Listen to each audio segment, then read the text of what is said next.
Hola, mi nombre es Mario Lozano y he realizado un trabajo que tiene como objetivo hacer un repaso por las implicaciones a nivel computacional de la multiplicación de matrices.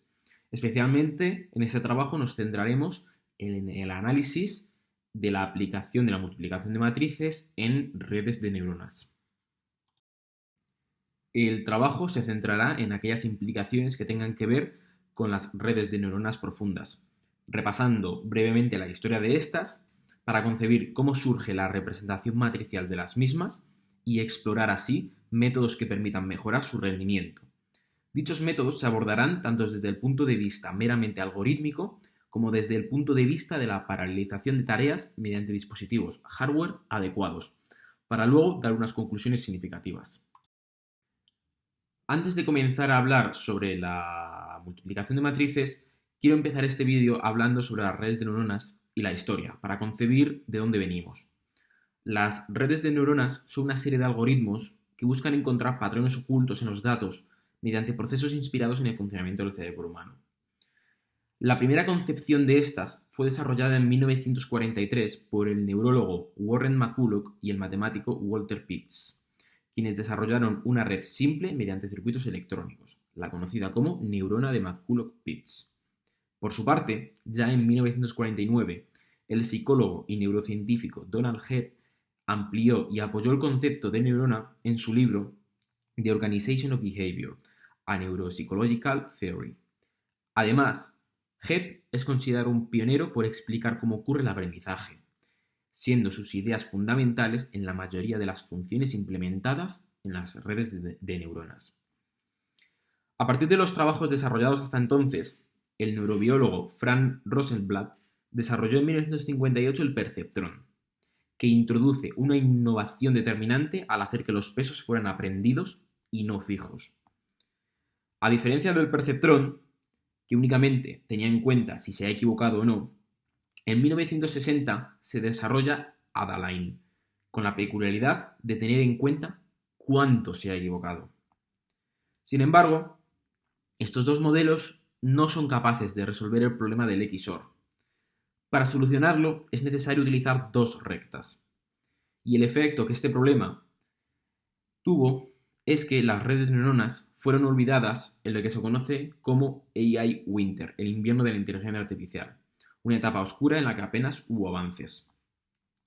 Hasta que los científicos Rumelhart, Hinton y Williams presentaron en 1986 The Appeal of Parallel Distributed Processing.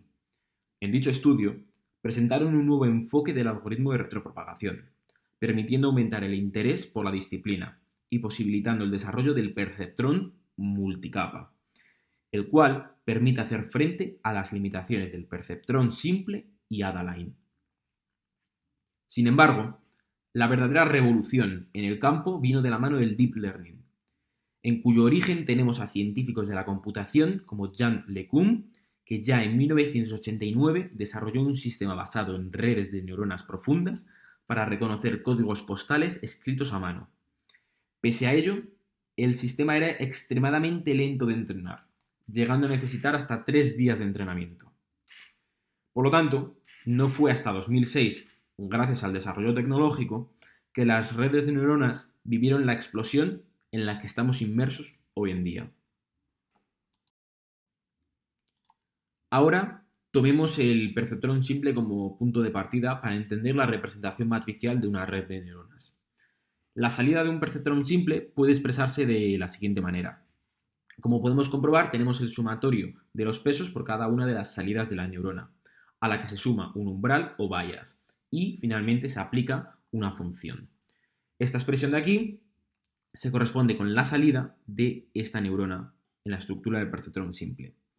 Sin embargo, si pensamos en esta misma estructura, pero de otra manera, podemos llegar a ver algo similar. Si se considera una red con 4 neuronas en la capa de entrada y 3 neuronas en la capa de salida, la misma puede ser representada de esta manera. Aquí podemos ver ciertos elementos que ya conocemos, porque obtenemos una representación simple en la que la matriz de activación de cada una de las neuronas, a la que llamaremos A, viene descrita como el producto de una matriz de pesos y de una matriz de entradas, a cuyo resultado se le suma la matriz de umbral o bias. En general, obtenemos que la matriz de activación es igual a la matriz de pesos por la matriz de entradas más la matriz de umbral o bias. El algoritmo más sencillo e intuitivo a la hora de realizar el producto de dos matrices se basa en iterar a través de las filas y columnas de las mismas, para ir almacenando el resultado de cada posición. El algoritmo consta de 3 bucles for anidados como estructura principal. Por consiguiente, puede decirse que la complejidad de dicho algoritmo es n elevado a 3, es decir, una complejidad cúbica. Existen otros algoritmos que han logrado mejorar estos resultados. Uno de los más famosos es el algoritmo de Strassen, que consigue una complejidad O de n elevado a 2,8074. Pese a no resolver de manera notable el problema, reduce en cierta medida los cálculos. Sin embargo, presenta limitaciones importantes, al solo permitir resolver productos de matrices cuadradas con la misma dimensión. Por ello, en apartados sucesivos, únicamente haremos referencia al algoritmo naive. Dado que hemos hecho una estimación de la complejidad de multiplicar dos matrices, nos preguntamos si es posible ampliar los resultados para estimar la complejidad de una red de neuronas completas, dado que esta está basada en la multiplicación de matrices. Para estimar la complejidad de una red de neuronas, consideremos un perceptrón multicapa con C capas y N neuronas en cada capa. Como hemos explicado anteriormente, la matriz de activaciones de cada capa puede expresarse como el producto de dos matrices, y por lo tanto se obtiene en este paso una complejidad Landau de C por n elevado al cubo, lo que resulta en Landau de n elevado al cubo. El cálculo de la función de activación de cada célula añadirá una complejidad de Landau de n elevado al cuadrado, pero existe la regla de la suma, y la regla de la suma, aplicada en este caso concreto, nos especifica que Landau de n elevado al cubo más n elevado al cuadrado resulta en una complejidad de Landau de n elevado al cubo. Si aplicamos un proceso análogo al algoritmo de backpropagation, obtendremos aproximadamente Landau de n al cubo, pero la regla de la suma implica que O de n elevado al cubo más n elevado al cubo da como un resultado Landau de n elevado al cubo. Por lo tanto, el proceso de retropropagación no cambiará nuestra complejidad en el caso considerado. Sin embargo, dado que es necesario repetir la secuencia de pasos t veces al considerar t iteraciones por episodio de aprendizaje y añadiendo epochs, acabaríamos con una complejidad Landau de t por n al cubo, que resulta en una complejidad Landau de n elevado al cubo. ¿Y qué es O de n al cubo? O de n al cubo es un problema. El proceso de entrenamiento de una red de neuronas resulta en una complejidad similar a la multiplicación de matrices, es decir, cúbica, e imposibilita que estos procesos se realicen de forma rápida. Un dato que nos permite darnos cuenta de la magnitud de dicho problema es el tiempo de entrenamiento del modelo lingüístico GPT-3. El mismo presenta 175.000 millones de parámetros y requeriría 355 años de entrenamiento en una tarjeta gráfica Nvidia Tesla V100. Por lo tanto, se necesitan métodos de entrenamiento que vayan más allá. Una de las alternativas más populares es el uso de arquitecturas paralelas que permitan acelerar de forma notable el proceso de entrenamiento. Comenzaremos nuestro recorrido por las unidades de procesamiento paralelo por la TPU, o Tensor Processing Unit. El mismo es un circuito integrado de aplicación específica diseñado por la empresa Google en 2017. Su propósito es acelerar las tareas de aprendizaje automático. Dichos circuitos están especialmente diseñados para únicamente ser compatibles con la biblioteca de código abierto TensorFlow, la cual es apoyada y promovida por Google. Y además se encuentran integradas de forma gratuita en la plataforma Colab. Posteriormente hablaremos más sobre cómo usarla y proporcionaré el código para que podáis utilizarla vosotros mismos. Las TPUs basan su solución en 4 principios básicos. El primero de estos principios es la cuantización. La precisión del chip se reduce desde los 32 bits en números en coma flotante hasta enteros de 8 bits, aplicando una técnica conocida como cuantización, que permite realizar la conversión de forma simple. Así, se permite que más unidades de multiplicación de enteros sean introducidas en un único chip. El paso se puede realizar porque no reduce la precisión de manera muy significativa. Siguen siendo unos resultados muy aceptables para el propósito de las TPUs.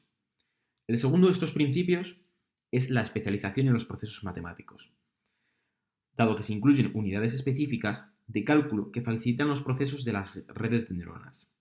Concretamente, una unidad de multiplicación de matrices, un buffer unificado y una unidad de activación. El tercer punto es el procesamiento paralelo. La unidad de multiplicación de matrices se encuentra específicamente diseñada para este tipo de multiplicaciones. No para escalares, no para vectores, para multiplicación de matrices. Por lo tanto, se pueden realizar miles de operaciones en un único ciclo de reloj. Pero, quizás, el punto más importante es el array histórico. El mismo constituye el fundamento de la unidad de multiplicación de matrices. Difiere de las arquitecturas tradicionales como las CPUs y las GPUs, en que estas últimas guardan sus valores en registros leídos por la unidad aritmético-lógica, siendo el programa el que indica qué registros leer y qué registros escribir. Por su parte, la TPU, en la unidad de multiplicación de matrices, reutiliza los resultados parciales sin realmente almacenarlos en registros. De esta manera, la TPU puede ahorrar múltiples procesos de escritura y lectura, realizando de forma mucho más eficiente las operaciones. Sin embargo, y pese a que las TPUs presentan múltiples ventajas, debe pensarse muy bien su uso antes de emplearlas, dado que también poseen numerosas desventajas, especialmente si el proceso no se encuentra dominado por la multiplicación de matrices. Como hemos comentado, la principal ventaja de una TPU es su grado de especialización en el procesamiento paralelo para la tarea concreta de reentrenar modelos de redes de neuronas.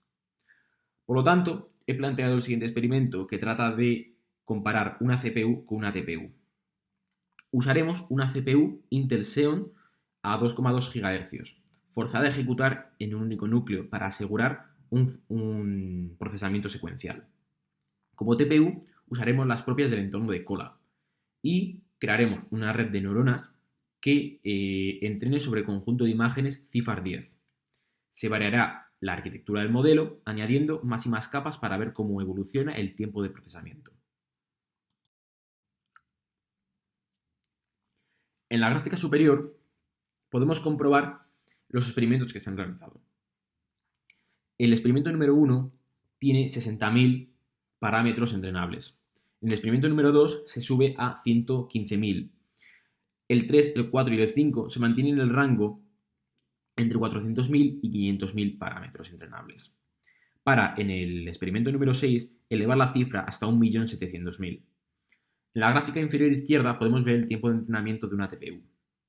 El primer experimento tiene un tiempo de 29,9 segundos, mientras que el último, que recordemos, tiene un orden de magnitud en cuanto a parámetros entrenables aproximadamente de 10 veces superior al primer experimento, presenta únicamente un tiempo de 36,2 segundos.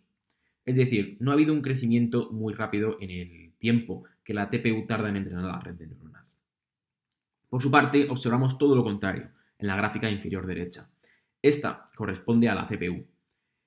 Inmediatamente podemos comprobar cómo el primer experimento tarda 3.820 segundos, cuyo número está muy alejado de los 29,9 que tardaba la TPU. Finalmente, podemos comprobar cómo el último experimento tarda 13.232 segundos. Pero, sin embargo, lo que más llama la atención es la tendencia de la gráfica de la CPU, que sigue exactamente la misma forma que tiene el número de parámetros entrenables. Es decir, como conclusión, podemos observar que la TPU tiene un crecimiento mucho menor que el número de parámetros. Siendo el motivo más probable la capacidad de paralización de la TPU, que le permite ejecutar redes mucho más grandes sin aumentar de manera significativa el tiempo de ejecución. Vamos a analizar ahora el otro tipo de unidad con procesamiento paralelo. La misma es la GPU o Graphic Processing Unit. Esta unidad está especializada en acelerar ciertos tipos de cálculos lentos en las CPUs. La diferencia fundamental entre ambas unidades es el grado de especialización. Las CPUs son capaces de realizar operaciones generales de manera extraordinariamente rápida. Sin embargo, las CPUs resultan lentas en tareas altamente paralelizables. Es aquí donde destacan las GPUs. Una tarea paralelizable es aquella que es posible dividirla en múltiples tareas más pequeñas. Sin embargo, el número de tareas en las que es posible dividir una tarea más grande depende del número de núcleos disponibles. Típicamente, no es fácil encontrar CPUs con más de 16 núcleos, mientras que las GPUs habituales presentan miles de ellos. Sin embargo, y pese a todo, el criterio fundamental que determina el éxito del procesamiento en paralelo es contar con implementaciones software que posibiliten la división de tareas de la que estábamos hablando. En los últimos años, el fabricante estadounidense Nvidia ha popularizado enormemente el uso de las GPUs en computación paralela gracias a su plataforma de software CUDA. Una de las áreas que se ha visto enormemente beneficiada es la del aprendizaje automático y concretamente el Deep Learning, siendo la forma más popular de reducir el tiempo de entrenamiento de los modelos.